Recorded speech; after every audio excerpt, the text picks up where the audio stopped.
Friends, welcome to மூன்று முடிச்சு promo. இன்றைக்கி நம்ம மூன்று முடிச்சு சீரியலில் என்ன விறுவிறுப்பான விஷயம் அப்படின்னு பார்க்கறதுக்கு முன்னாடி நம்ம சேனலை சப்ஸ்கிரைப் பண்ணலை அப்படின்னா மறக்காமல் சப்ஸ்கிரைப் பண்ணிக்கோங்க. இப்போ வாங்க அந்த விறுவிறுப்பான விஷயம் என்ன அப்படின்னு சொல்லிட்டு பார்ப்போம். சூர்யா சாரை வந்துட்டு இன்றைக்கி குடிக்காமல் ஆக்கினதுக்கு காரணமே நம்ம நந்தினிக்கு எதனா ஒரு பிரச்சனை வந்துச்சு அப்படின்னா சூர்யா அதை எதிர்த்து கேட்பான். நம்ம நந்தினிக்கு முன்னாடி சூர்யா இருந்தால் எந்த பிரச்சனையுமே நந்தினியை நோக்கி வராது.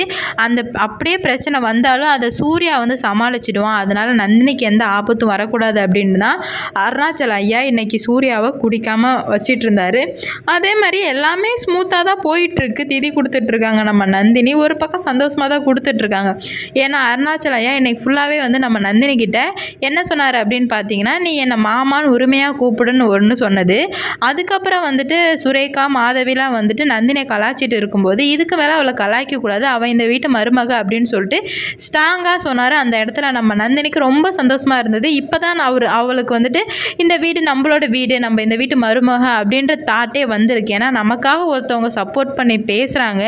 இந்த வீட்டில் என்ன ரிலேஷன்ஷிப் இருக்குது அப்படின்னு சொல்லிட்டு அவர் ஆணித்தரமாக சொல்லும்போது நம்ம நந்தினிக்கு இப்போ தான் வந்துட்டு ஃபீலே ஆகியிருக்கு. இந்த டைமில் தான் ஒரு மிகப்பெரிய பூகம்பம் வெடிக்கிறது. என்ன அப்படின்னு பார்த்தீங்கன்னா, அருணாச்சல ஐயா இது நாள் வரைக்கும் நம்ம சுந்தரவல்லியை பற்றி ஏதோ ஒரு 70% தப்பாக வச்சுருந்தாலும் ஒரு 30% கொஞ்சம் மரியாதை வச்சுருந்தார். ஏன்னா அவங்க வந்துட்டு இந்த மாதிரி சென்சிட்டிவான விஷயம் அப்படின்றதுல தலையிட மாட்டா, எந்த பிரச்சனையும் பண்ண மாட்டா அப்படின்னு சொல்லிட்டு நினச்சி வச்சுருந்தார் அருணாச்சல ஐயா. அதுக்காக நிறைய பேர்கிட்ட கூட சொன்னார் சுந்தரவல்லிக்கு சப்போர்ட்டாக. சுந்தரவல்லி இந்த மாதிரி விஷயத்துலலாம் எதுவும் கோவப்பட மாட்டா, எதுவும் நினச்சிக்க மாட்டா அப்படின்னு சொல்லிட்டு இருந்தார். ஆனால் அவருக்கே ஆப்பு வைக்கிற விதமாக சுந்தரவல்லி என்ன பண்ணிட்டாங்க அப்படின்னு பார்த்தீங்கன்னா, அவரோட நம்பிக்கையை சுக்கா உடச்சி கோவப்பட்டு மேலே வந்து திதி கொடுத்துட்டு இருந்த நந்தினியும் அதை எட்டி வச்சு புடவை பழம் பூ எல்லாத்தையும் கசக்கி போட்டாங்க. பார்க்குற நமக்கே கஷ்டமாக இருக்குது. பாவம் நந்தினிக்கு எவ்வளோ கஷ்டமாக இருக்கும், அவங்களுக்கு அவ்வளோ வலிக்குது. அப்படி இருந்தாலும் அழுதுகிட்டே நிற்கிறாங்க. அப்போ தான் வந்து நம்ம சூர்யா இது எல்லாத்தையுமே பார்த்துட்ருக்காரு. ஒரு கட்டத்துக்கு மேலே நம்ம சூர்யாவால் தாங்க முடியல, உடனே இறங்கி போயிடுறாரு. ஏன்னா நம்ம சுந்தரவல்லி அப்படி ஒரு கூத்து வச்சு அடிச்சிட்ருக்காங்க. சூர்யா சார் குடித்தாதான் அவருக்கு சுந்தரவல்லியை வெறுப்பேற்றணும், ஸ்ட்ராங்காக இருக்கணும்னு தோணும் போல். குடிக்காமல் இருக்கிறதுனால அவர் என்னவோ சரி அதான் நந்தினி சும்மா தானே கல்யாணம்னா சொல்லிட்டு போயிட்டாரு கீழே. ஆனால் வந்து நம்ம சூர்யாவுக்கு மனசே கேட்கல. இவங்க இவ்வளோ கேவலமாக நடந்துப்பாங்கன்னு எதிர்பார்க்கவே இல்லை அப்படின்னு சொல்லிட்டு கீழே போனவர் கடன் மேலே வந்து சுந்தரவல்லி அடிச்சார் பாருங்க ஒரு அடி. ஆக அவ்வளோ சூப்பராக இருந்தது. சுந்தரவல்லி பயங்கரமாக வாங்கி கட்டிக்கிட்டாங்க.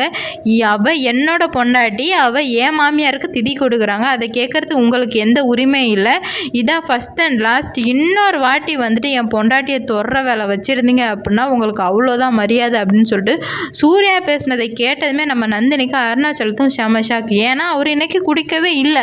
அப்போ அவர் பேசுகிறது எல்லாமே சுயநினைவோடு தான் பேசுகிறாரு. அதனால் வந்துட்டு நம்ம சூர்யா சார் பண்ணதுனால நம்ம நந்தினி ரொம்ப சந்தோஷமாயிடுறாங்க. இது அப்படியே கண்டினியூ ஆனால் நல்லாயிருக்கும். பார்ப்போம். இந்த வீடியோ பிடிச்சிருந்தா லைக் பண்ணுங்கள், ஷேர் பண்ணுங்கள், கமெண்ட் பண்ணுங்கள். இது போன்ற வீடியோ சீரியல் அப்டேட் தெரிஞ்சுக்க நம்ம சேனலை மறக்காமல் சப்ஸ்கிரைப் பண்ணிக்கோங்க.